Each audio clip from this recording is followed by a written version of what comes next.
time untuk kita memanjat bumbung, pasang horn. Itu dia, trompet sedang dipasang. ربهم كافرون وجعل لكم السمع والأبصار والأفئدة.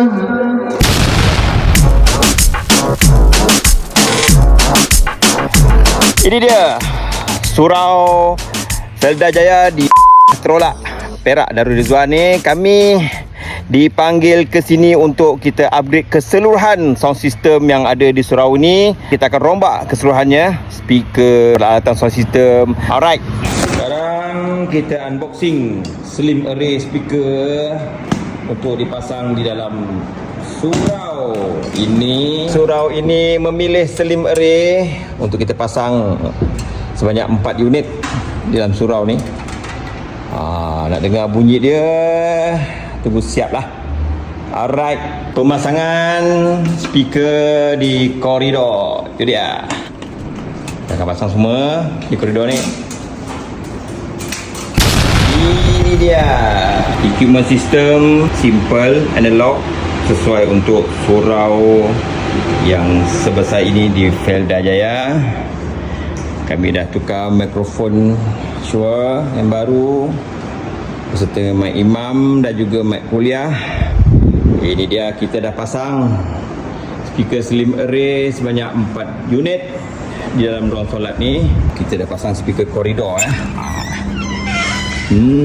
speaker koridor sebanyak 4 unit juga sekeliling surau ni. Dan kita dah panjat menara. Kita dah pasang 4 unit speaker di menara, 2 long horn yang panjang, kemudian 2 lagi yang pendek. Alhamdulillah, syukur selesai sudah tugasan kami di surau Felda Jaya Trolak, Perak ini. Semuanya sudah selesai. Terima kasih kepada Mikto Resources yang memberi tugasan kepada kami.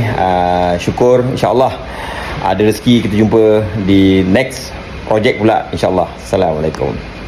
Bismillahirrahmanirrahim. Alhamdulillahi Rabbil Alamin. Ar-Rahmanirrahim. Maliki Yawmiddin. Iyyaka na'budu wa iyyaka nasta'in. Ihdinas siratal mustaqim. Siratal ladzina an'amta 'alaihim ghairil maghdubi 'alaihim waladdallin.